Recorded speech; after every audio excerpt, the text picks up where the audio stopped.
Welcome back, everybody, to This Is My Bourbon Podcast. I am your host, Perry, and I hope you've been well. I hope you've had a good week. I hope things are going swimmingly for you. Just a quick little update on how the past week has been for me. If you listened to or watched last week's podcast, you probably know that the government is still shut down. There is no resolution that has been brought about just yet. I am still employed. So I don't have that to worry about at the moment. There's supposed to be another vote this week as of the episode being recorded and released. I don't know what that outcome is going to be. There are rumblings that it's going pretty well as far as negotiations go. But we shall see. We'll see. I truly don't know. Who's to say? That being said, also, on a note about last week's episode of the podcast, I was made aware by a couple of folks that there was a very noticeable audio issue at around the 33:50 minute mark, 33 minute 50 second mark.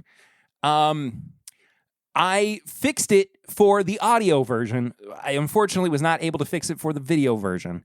It ends at 40 minutes and 56 seconds. I apologize for that. I don't fully know what happened. I had a little bit of an issue with my my memory space on my computer. That is probably what occurred during the exporting of the file, and as it was getting encoded, something just went insane. I don't know why. But the fact that, and what's funny too, is that there were two different versions of that audio issue, one in the video version and one in the audio version. I don't know, man. I don't know. But anyway, I wish that I had noticed it before it went live, but I apologize. Like I said, I have fixed the audio version. But I apologize for not being able to do anything about the video one. That being said, though, it's still a really good episode. I hope you listen to it if you haven't done so yet. And this is going to be a good episode, too, where I'm going to review the new Found North release, part of their high altitude collection. So that will be coming up a little bit later. But in the meantime, though, we kick off every episode with a segment known as Flying Blind, where I try something that I've either never had before or I have had prior and have kind of forgotten about, but the way I'm doing it this week is that it's something I've never had before. It's a, as I've been saying somewhat recently, this segment is in a state of flux without a co-host because I don't necessarily have, unless I get sent like a blind sample or something, I don't have anything to be blinded with. Aside from just getting to try something for the first time. And so this week, we are trying a new bottle, much like we did last week with the Woodinville Rye. And I'm doing a a new limited release. The reason I'm not reviewing this is because it's another allocation. I know that I'm also technically reviewing an allocation, but what are you going to do? I apologize. It's allocated season. There's going to be some allocated reviews that come up. I'm sorry. But this is the new edition of Widow Jane the Vaults. This one is 15 years old, as they typically are. It is finished in Mythological Oak. Now, if you don't know what that means, it is basically oak that comes from Greece, Mediterranean oak. Sacred to Zeus in Greek mythology, this oak imparts ripe notes of mountain sage, wild honey, and fig. Doesn't that just feel like they're taking the piss, man? I'd like, honestly, I don't know. Maybe I'm never going to get sent another bottle of Widow Jane if I say that. Their copy guys are going to be like, this guy's a real piece of work, you know?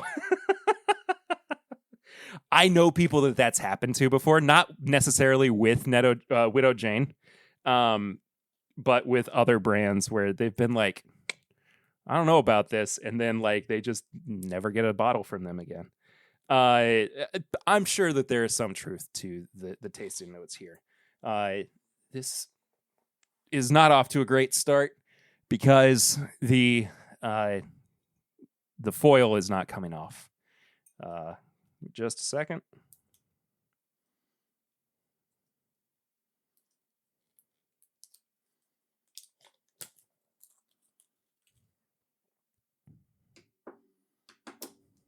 Got it. Cork pop.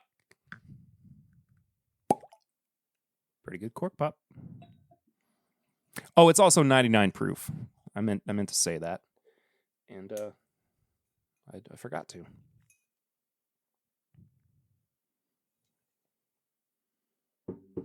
I just realized too that both of the both of the whiskeys that I will be drinking and or reviewing will be 15 years old on this week's episode. So didn't really intend for that to happen, but here we are. Pretty nice color. Even for 15 years, it's a little bit light, oddly enough. But that might be the fact that it's 99 proof.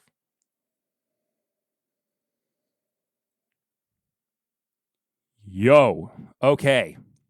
That nose is delightful.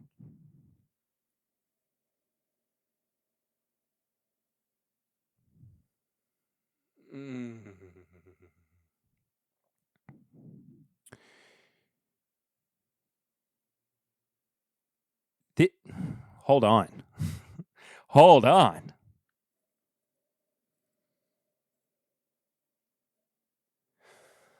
It's got a hint of licorice to it, which is not my favorite note, but it's layered with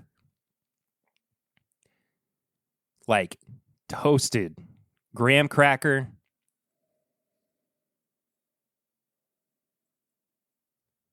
I mean, there is some fig on there. I'm not gonna lie. Look at me eating crow.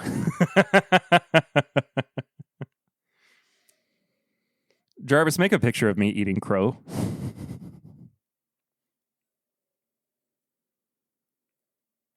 It's a killer nose. It is just dark enough too. Like not overly dark. It's really not even overly oaky. It's just got a really, really nice balance to it. So, this is also a $250 bottle. Just saying. And it was sent to me. They sent me this bottle. I did not purchase it. Widow Jane sent it to me. I'm also not being paid. It was a media bottle. Cheers.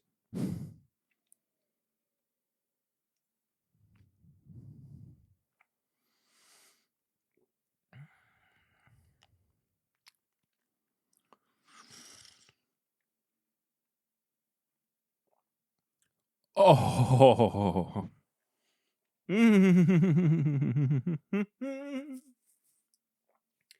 I have some Greek food, some Mediterranean food, some leftovers in my fridge. That this is going to go incredibly well with. I kind of want to like make an old fashioned with this, like some kind of cocktail. That finish is insane. Let me take another sip and I'll walk through what's going on here.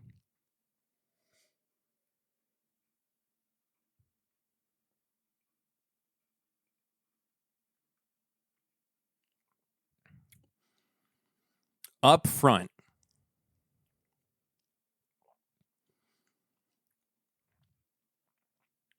honeysuckle, lemon,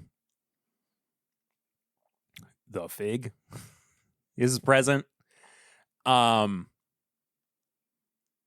sugar.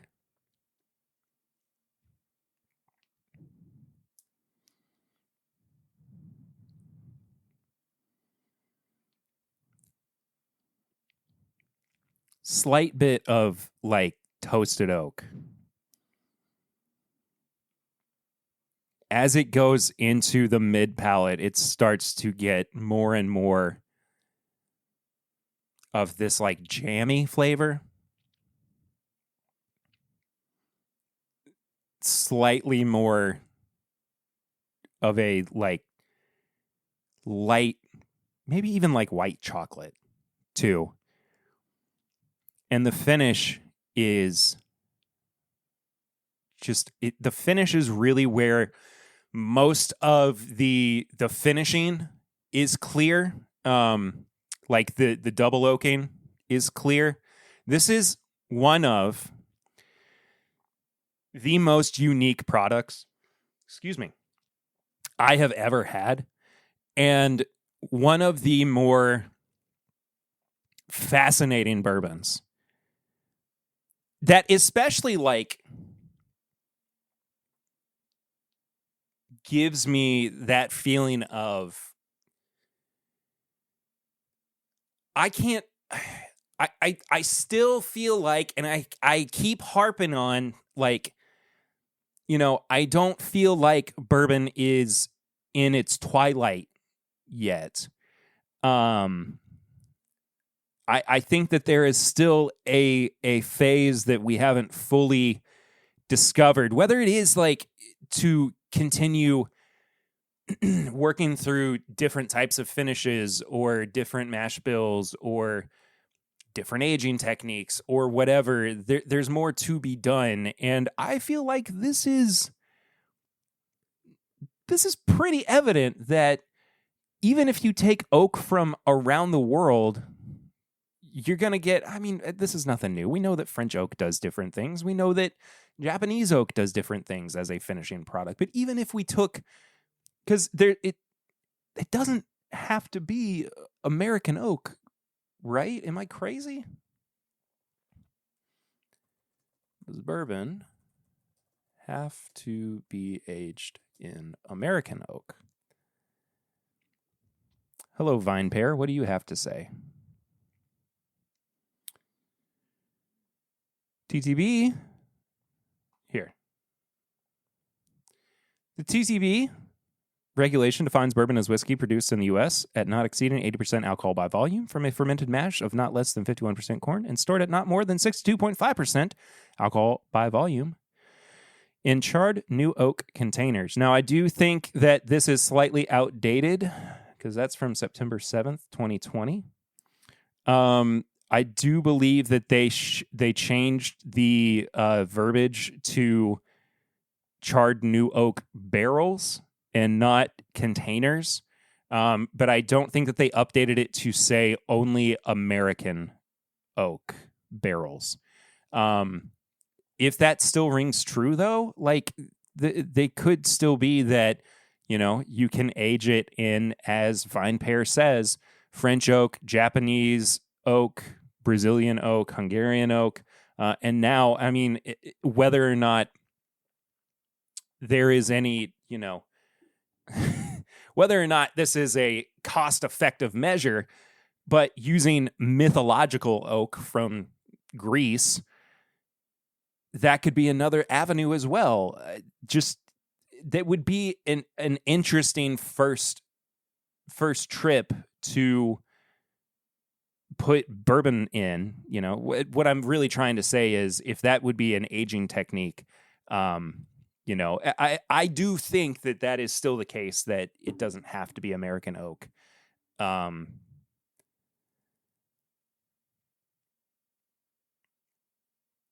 Yeah, it looks like, I mean, just a couple of other glances, it does just say new oak barrels on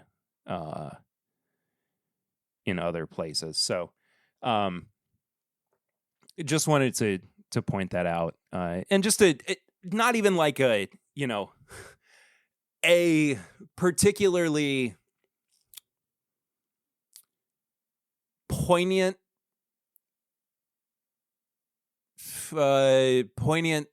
articulated argument in this case, because it's something that I have discussed before on the podcast. And on live streams, of course, youtube.com/listen my bourbon podcast, twitch.tv /my bourbon pod for live streams on Thursday nights, 7 p.m. Eastern. And other times as well, just depending. But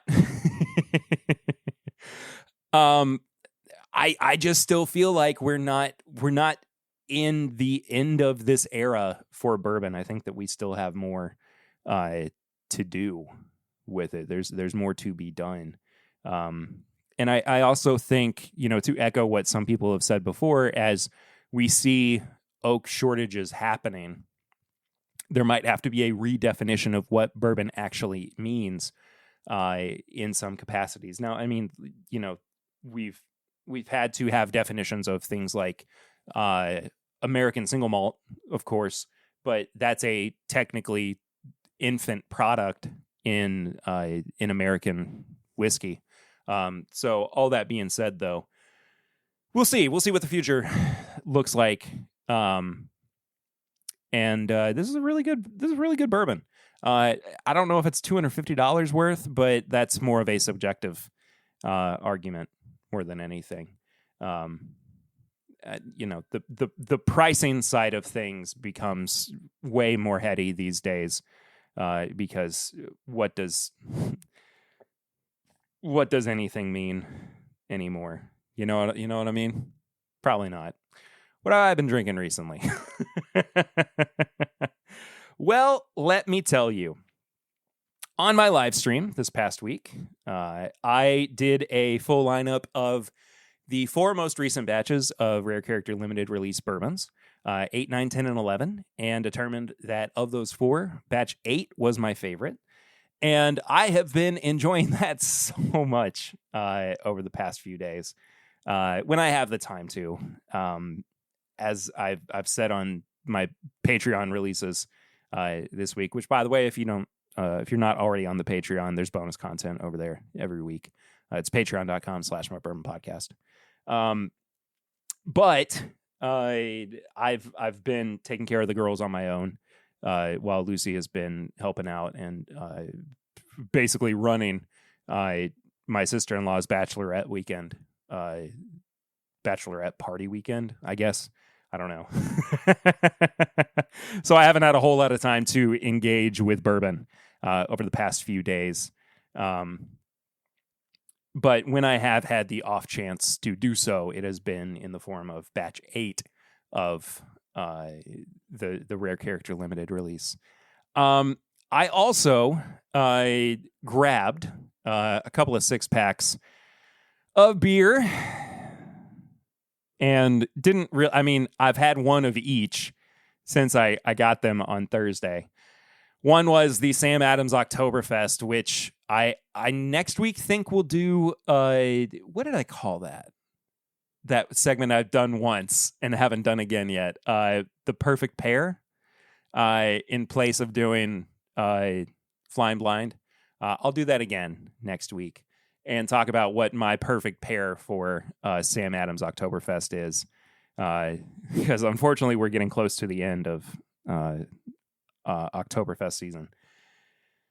And then the re-release now, because it is finally back in season, the New Belgium Oak Spire, which is a bourbon barrel ale finished in 4 Roses barrels, which if you have not had before, if you are kind of on the fence about bourbon barrel finished beers or really kind of about bourbon barrel finished, or really just beer at all, it is one of my favorite beers, hands down. And I think that it is a perfect introduction to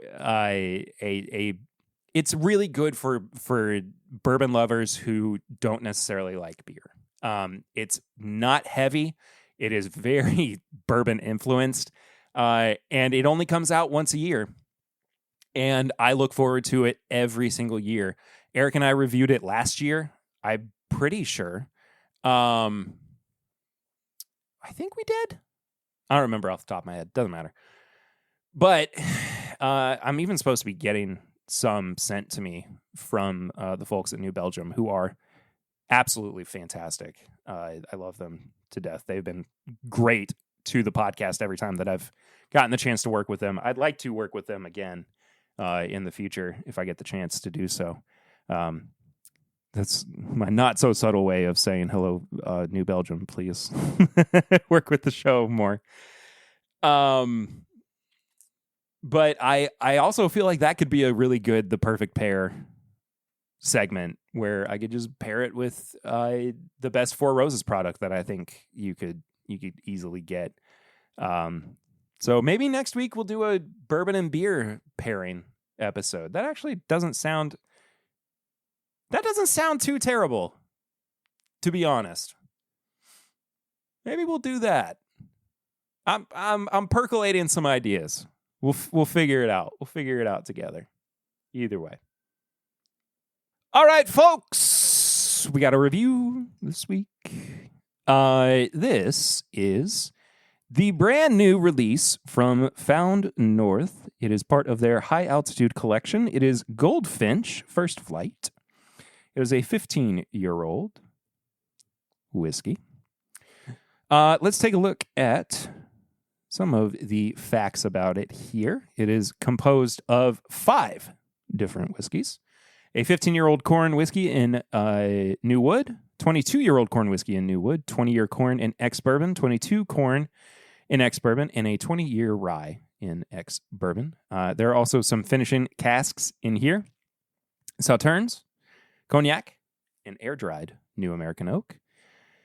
There's a grain ratio that they have figured out of 91% corn, 8% rye, and 1% malted barley, and it is 116.2 proof.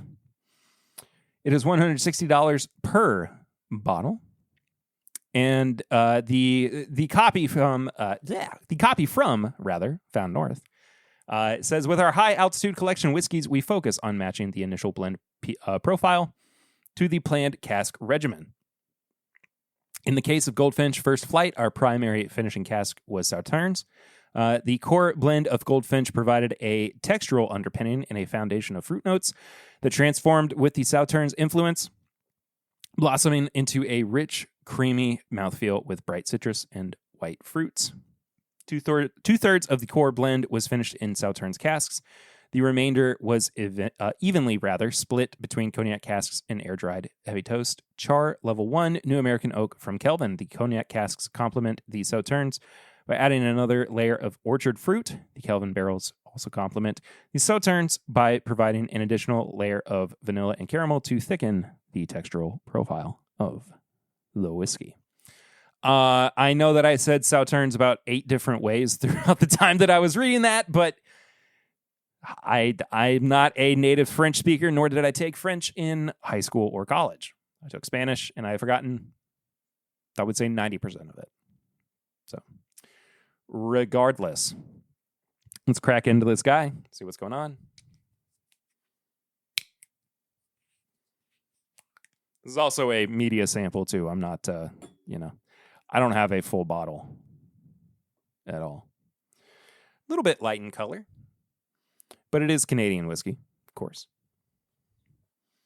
It's not going to get all of that age from the, extreme temperatures that we get here in the States.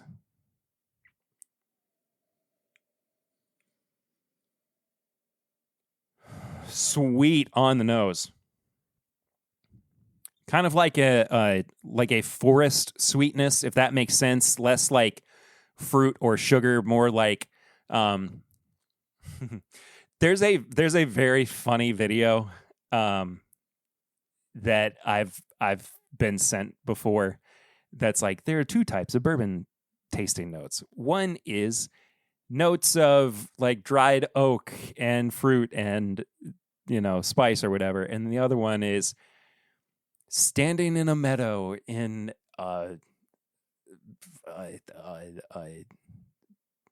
Renaissance era nightgown while listening to Tchaikovsky music and also having a leather armchair next to you while Like that kind of just insanity. And the note that I was specifically getting is not quite like that crazy, but it was more like in the realm of like a forest or a wooded area that has just experienced like fresh rain. Like it's a pretty pretty cool and damp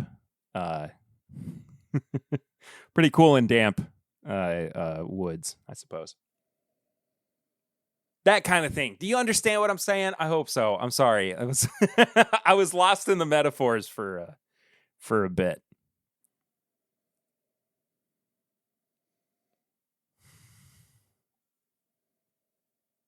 Hints of ginger. A little bit of citrus too. It's a very vibrant, very bright nose. I'll be quite honest. So, cheers. I'm drinking out of my Jack Daniel's bonded rye glass for some reason. Ooh.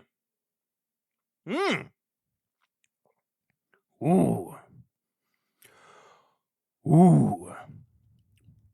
It starts out with those bright, sweeter notes.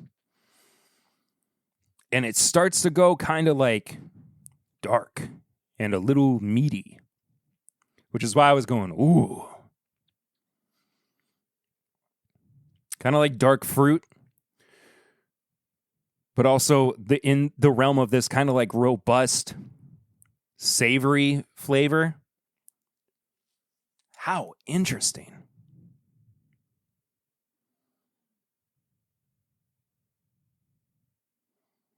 What goodness. This is really nice. It really does start with like honey, graham crackers, and I say that separately, not like honey graham crackers, but like honey, graham crackers, and marshmallow.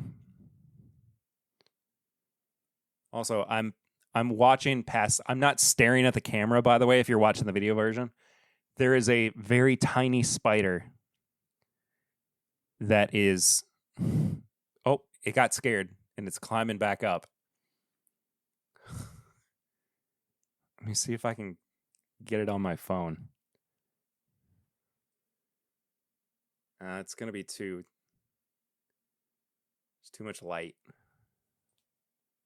Where'd it go? Oh, there it is. It's so small. It's an insanely small spider. Anyway, sorry, back to the whiskey. This is just so good. Even though I am somebody who really likes darker profiles on whiskeys, this is hitting me in a way to where I feel like I wouldn't change anything. Like they did just about everything right. I'm not even joking. Oh man.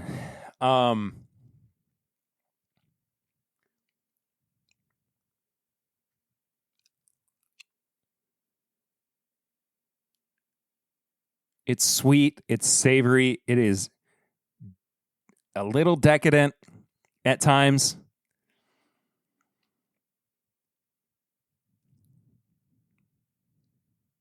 It gets you in like the right place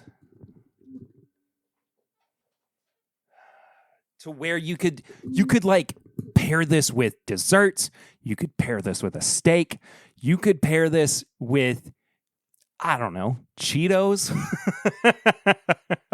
Like there's a lot of good stuff happening here. Like I am a fan of this whiskey. Oh man.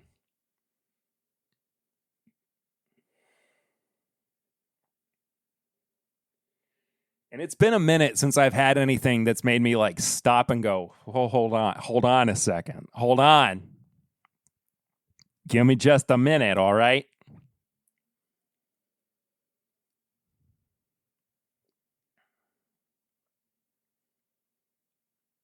The mouthfeel is unbelievable, too.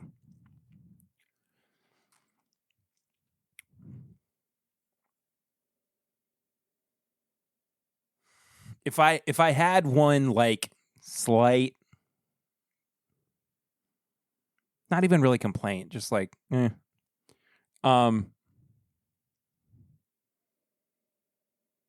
nose has a bit of a like stale note on it, but even then it's like you have to really dissect it to get there.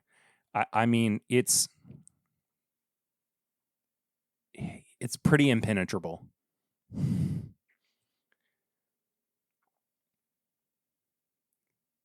I'm friggin' blown away by this, man. Absolutely blown away. Whew. Okay. Y'all already know it. Nose, palate, finish, and price. It is the process in which I evaluate whiskeys here on This Is My Bourbon podcast. It is a 4-category method of scoring things. Each category is out of 5. Final score is out of 20. On the nose, we are at a very tight 4.5.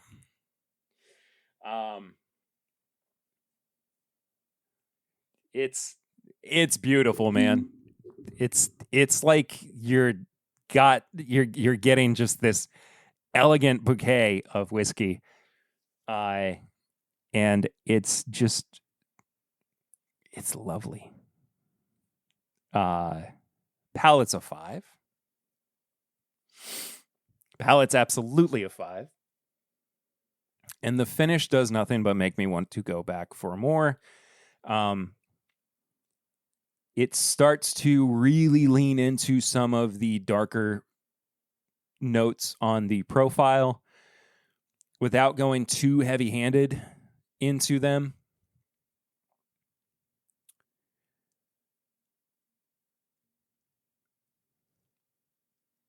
It is incredibly well balanced. And it goes on for a million years. And it's also a 5.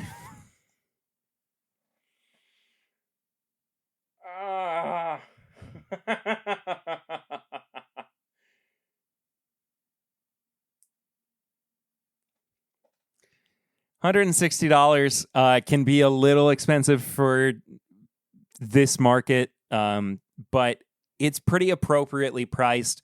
The fact that you are getting some 22-year-old whiskey in here is not to be...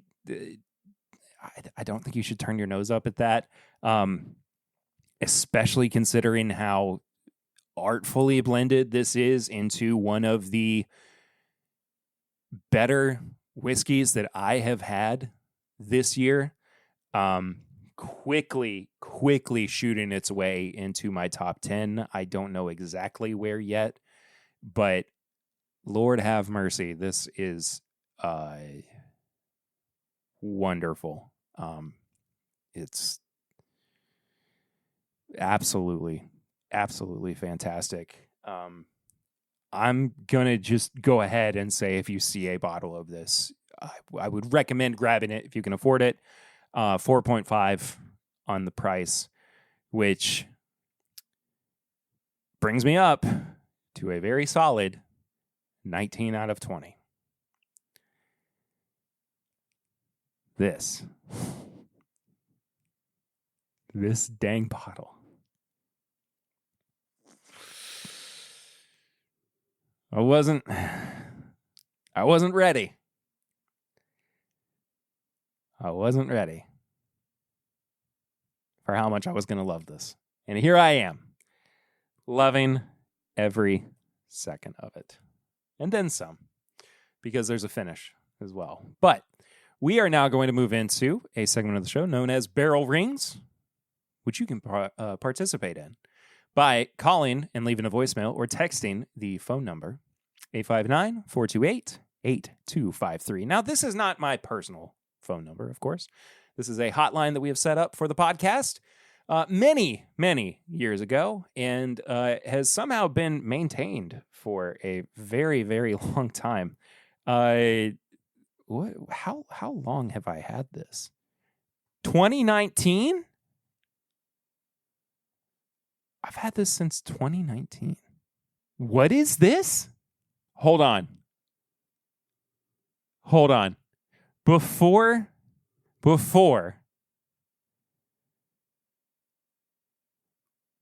we go to the actual barrel ring, I need to know what this is. I don't remember this voicemail. Hey, Jack's Liquor Store. That's right, pal. Yeah, you guys deliver? We deliver. You got any tequila? We have tequila. Tequila. Yeah. You got a quarts? Quarts. We have quarts. I don't want any quarts. All right, how much do you want? Fifths. You want fifths. All right. 4 fifths. 4 fifths tequila? 4 fifths tequila? Yeah. What do we got so far? We got 4 fifths tequila. Better make that 5. 5 fifths tequila. 5 fifths tequila? Got that? You got scotch? We have scotch. Then you got ready to it. I think I'm ready. 4 4 fifths of scotch. Hello. Is this Jack's Liquor Store? That's right, pal. You listed in the yellow pages? Yes, we are listed in the yellow pages. How come you're listed in taxidermy? That's impossible. What? I'm sorry. Okay, I'm not going to play any more of that because I think it's a bit from something. Somebody called in. I don't know what this number is. I usually know some numbers that call in.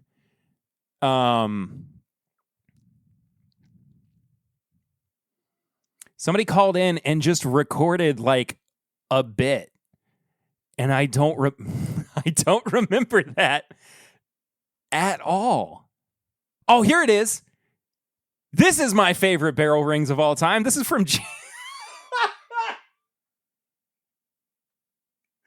This is from January of 2022.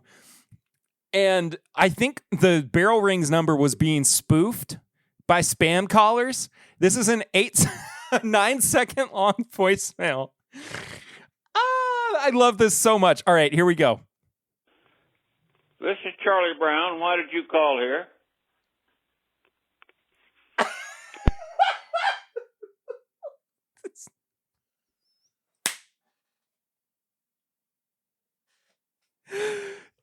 He talked for 5 seconds, 4 seconds, and then it's just 5 seconds of dead silence. This is Charlie Brown. Why did you call here?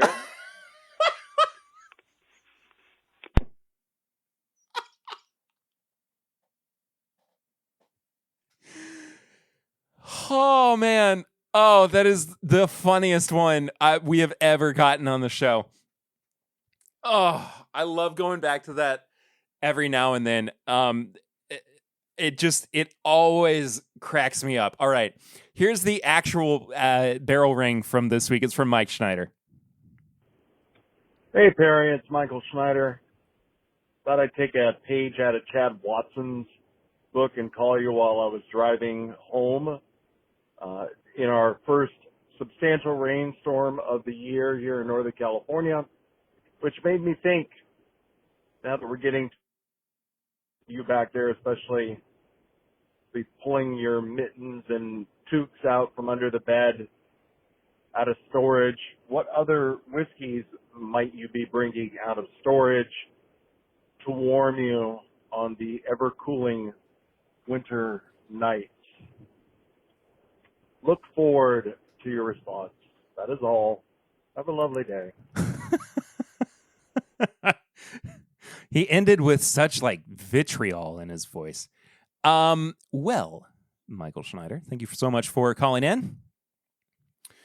What am I pulling out of storage? I'll tell you two things that I'm pulling out of storage here, Michael Schneider. One, and the reason if you're listening to the Patreon version, I apologize. I had to look in my cabinet for a second and ascertain what it was that I was going to indeed be pulling out.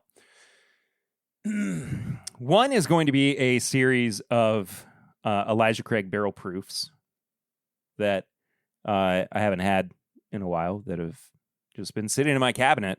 And I don't even know what all I have at this point. I'll be very honest with you. They've just been in there. Because, of course, like, you gotta try to stay warm. I've got, if I am remembering correctly, I very likely have Elijah Craig barrel-proof batches at least back to like 2020 or 2021. The problem with those is they just don't last around here very long, and they historically have not. Back when B517 first came out, which won like Whiskey of the Year for Whiskey Advocate, if I remember correctly, I blew through that bottle. I mean, the first one that I got, it was gone in an instant. I mean, not an instant, but you know what I mean. It did not take long. And I mean, that was back in the day too, where I was like, every bottle that I got, I was drinking through, I mean, very quickly. Okay, that's not the right way to say that. What I mean is, excuse me, I wasn't like bunkering bottles, or I didn't have the collection that I do now. So I would buy a bottle, finish it, and then I would buy another bottle. Like, there's none of this like, well, I see this bottle and I got to get it so that I don't miss out on it or anything. Like, back then it was like, wait until that bottle is gone, and then move on to, the next one.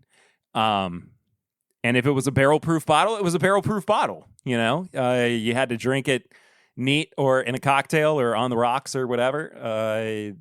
Or maybe, I'd have, a Turkey 101 or whatever nearby, so I wasn't only drinking barrel proof back in those days. But that's all.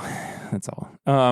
But the other thing that I particularly noticed in my cabinet was the new riff pick that we did, Riffmas Story, which I have such fond memories of.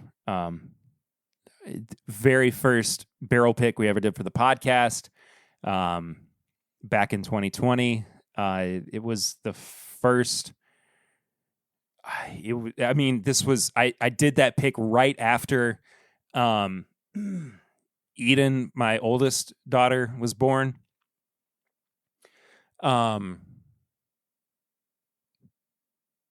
We got to do it with Curtis and Swan, whom if you're not caught up on bourbon, excuse me, Tim Bip lore, this is my bourbon podcast lore. Two former co-hosts of the show. We got to do it with the Nashville Bourbon Society, NBS. Just a whole bunch of like fun, awesome moments that are ingrained in my brain, that make you feel like, oh, it's the good old days. I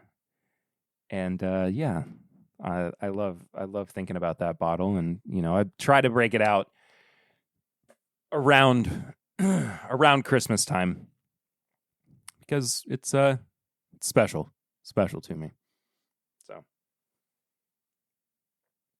I also think I have some Knob Creek picks that need to be either assimilated into my my infinity bottle or just finished altogether. I don't know yet. I need to make that assessment in due time. Time for a segment called High Proof Hot Takes, which actually I'm just going to skip because I don't have anything that I've been fuming over this past week. So we're going to move right into a different segment known as Tips and Bits, where I recommend things that I have been watching, reading, listening to, maybe playing, that I also want you to check out because I think it might enrich your life a little bit. And by golly, I got a couple of things that I'm going to talk about this week. I know last week I mentioned Donkey Kong Bonanza, the new Switch 2 Donkey Kong game. I'm going to hold off on talking about that anymore until I get to the end. I'm still powering my way through it. But I did watch a movie this week that I wanted to talk about. Maybe not entirely recommend because I had some issues with it. Mainly the pacing, mainly some of the character development. But I watched Weapons, the new Zach Kreger film. He's a director that if you're probably most familiar with because of Whitest Kids You Know, or because of the film Barbarian, which I loved. I loved Barbarian. It was such a weird, like, grotesque and bizarre movie that made me it definitely made me uncomfortable, but B, I loved on so many different levels. And it in the horror genre, I love like things that kind of make me squirm a little bit, and Barbarian definitely makes you squirm. And Weapons is Kreger's like follow-up film. And it makes you squirm for sure. Like, there are some very bizarre, very uncomfortable moments, but it's not. There are times where it doesn't feel earned or deserved in the way that Barbarian did. And excuse me. I also, sorry, thought I heard something outside.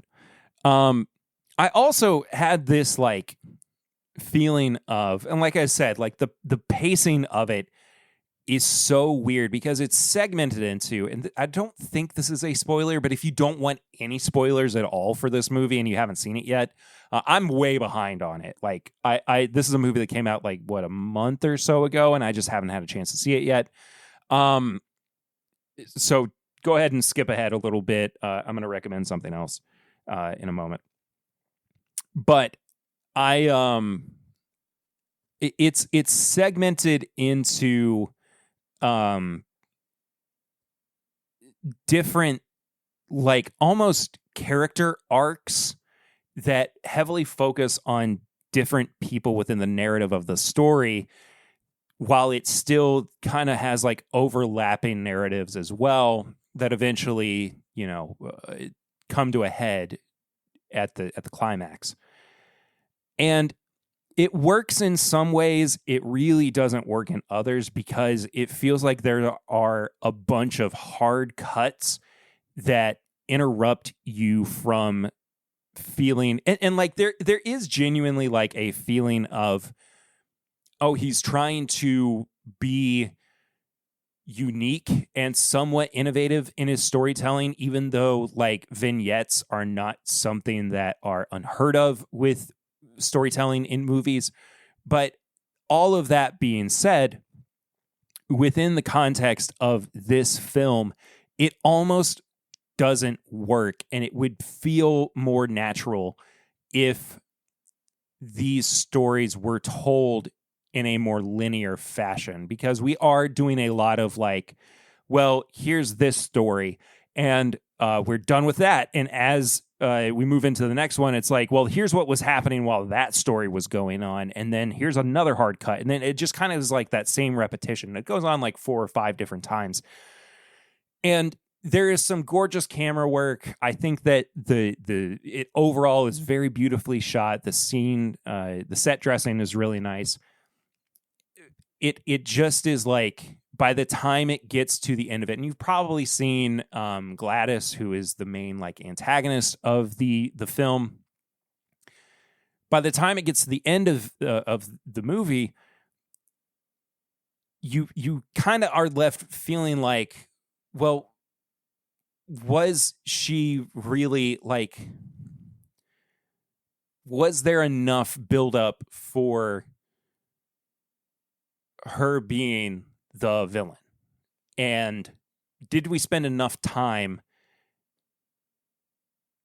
developing like her as the main antagonist? And is her character arc as good as some of the protagonists? And it's very hard to determine within the context of the film itself who the actual protagonist is, because there are so many like main characters that it's hard to pick and choose like who you should truly be focusing on. Like, there are plenty of likable characters in this film, but there's nobody that is really like, you know, aside from Julia Garner, who is spectacular in this movie, I think. Excuse me.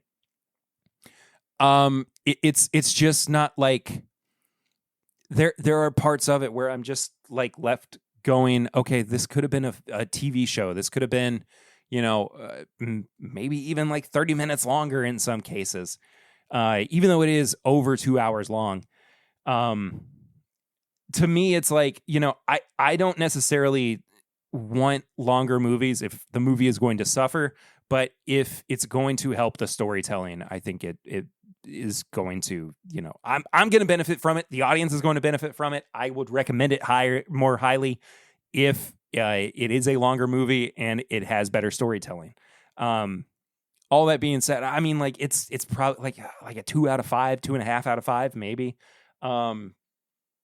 But I watch Barbarian over this, maybe. I don't know. I wanted to like it more than I did.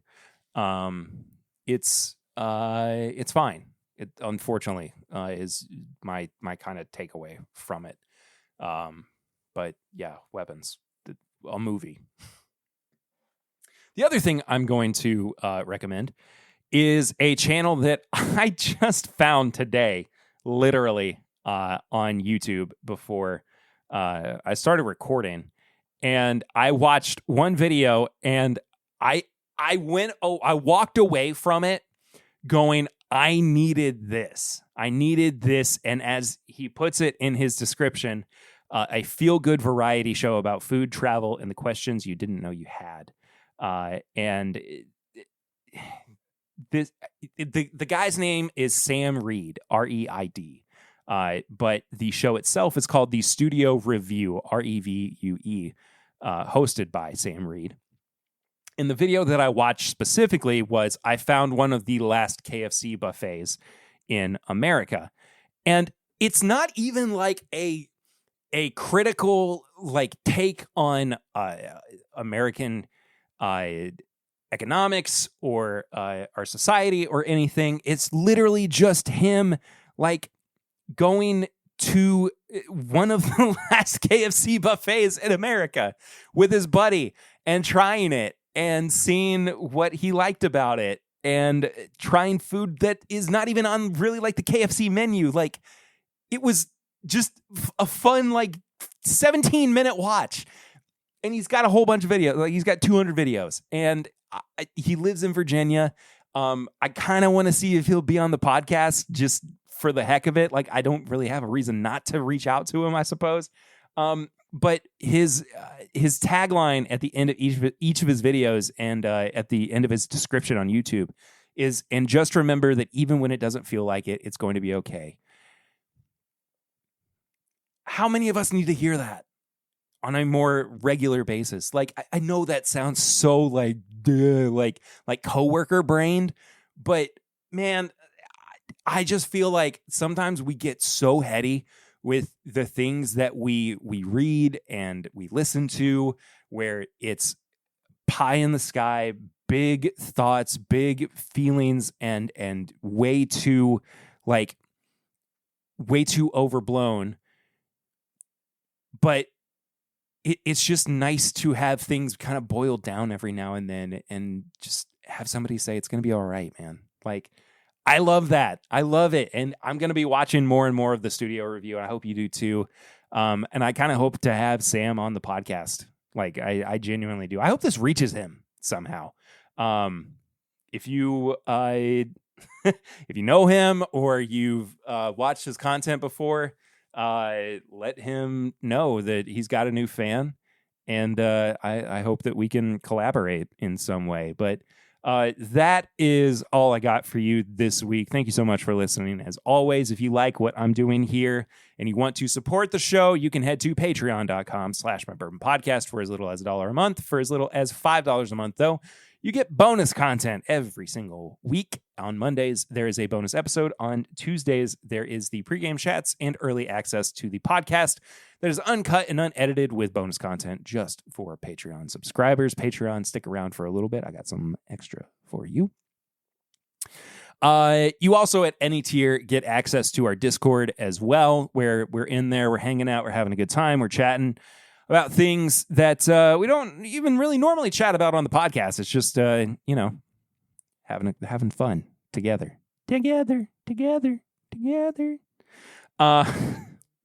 What was that? I have no idea. My brain is mush. You can follow the show on all social media. It is at My Bourbon Pod. Posting about the show, posting about things I've been drinking, post about whatever. Just go follow the show, please. You can send questions or comments to thisismybourbonshop@gmail.com. Why is it not mybourbonpod@gmail.com, Perry? It's very funny that you asked that question. It's because this email was set up originally because I started everything that I do around an apparel shop that is bourbonshop.threadless.com. where you can also find all of the apparel and merchandise for the show itself. Stickers, t-shirts, skateboards, mugs, things like that. There's so much that you can find over there. When you buy stuff for the show over there, you support the show directly. You support me. Even if you can't commit to supporting the show on Patreon, you want to buy something over at the Threadless store, it goes to support your guy. I do all the designs, I do all the work, and it's just a great way to support the show, of course. You can also send in a barrel ring, as we did earlier. If you want to be like Charlie Brown, who got a spoof call from that number many moons ago. The number is 859-428-8253. None of what I really said made that much of a sense, whatever. 859-428-8253. Send a voicemail. Leave us a text. I said that backwards, but you can also send things to the P.O. Box for the show. It's P.O. Box 22609, Lexington, Kentucky 40522. Samples, bottles, snail mail, whatever, send it over there. Check it out. Love to have stuff for Flying Blind sent in by listeners of the show, if you would like to do that. Also, I go live on Thursdays, on youtube.com/thismybourbonpodcast and twitch.tv/mybourbonpod. Also on the Facebook page. If you just search for This Is My Bourbon Podcast, if that's how you want to watch it. I might just stop doing that because the extra bandwidth, but if you like watching on Facebook, why not?